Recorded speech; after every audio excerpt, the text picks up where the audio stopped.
Welcome back, everyone. We're joined now by Jean Ramos, who is here to talk about COPD. It is COPD Awareness Month. Okay, Jean, first of all, talk to us a little bit about what COPD is. Well, COPD stands for chronic obstructive pulmonary disease.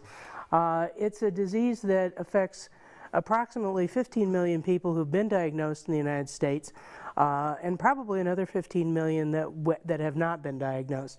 It's generally, you know that you might have it because you might be getting short of breath, you might be coughing, you might be wheezing, you might end up in the doctor's office or in the hospital for pneumonia, things that tend to last a little bit longer.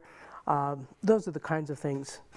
Okay, so what causes COPD and what fixes it? I mean, is there a cure? Sure.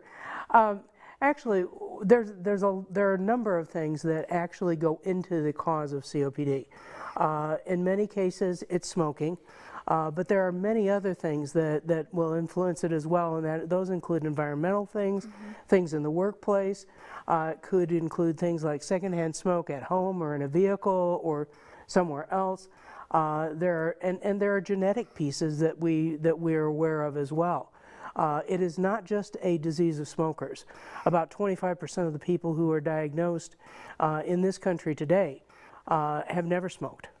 So what are some of the warning signs people can look for? The signs, the things that they're really needing to look for is things like being short of breath, constant cough, wheezing, tightness in the chest. Some of those kinds of things are the things that will show up. Okay, and if you are diagnosed, how can you make sure that you can still live your life? I mean, yeah. You don't want it to ever be, okay, well now you have COPD, so you're going to be stuck at home for the rest of your life. Right. Yeah, and you don't want to do that. One of the things, obviously, is that you need to get out of whatever environment that you're in that is helping to cause the COPD, whether that's smoking or whatever, it doesn't matter. But the other thing is, once you've done that, then you want to make sure that you have a regular exercise program and that you really watch your diet and those kinds of things. If you're prescribed oxygen, as I am, you need to use the oxygen on a regular basis. One of the tools that we use is a little gizmo called an oximeter, which is pretty much similar to what the doctor puts on your finger in the office when he checks you out. Yeah. I use this all the time. I use it when I'm exercising. I use it when, actually I just used it out in the parking lot to figure out whether I needed my oxygen, at what level I needed my oxygen to come into the building. Right. And then asked the guy when I got in here to give me a little extra time to walk down here so that I didn't show up huffing and puffing. but those are the kinds of things that really do make a difference.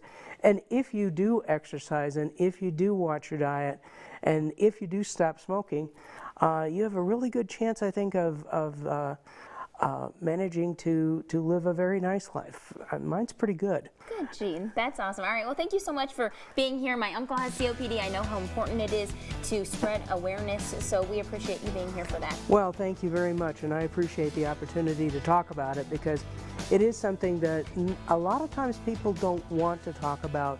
It's kind of the elephant in the room, and it shouldn't be that. All right, Jean, thank you very much. We'll take a quick break, everyone. We'll have a final check of weather coming up right after this.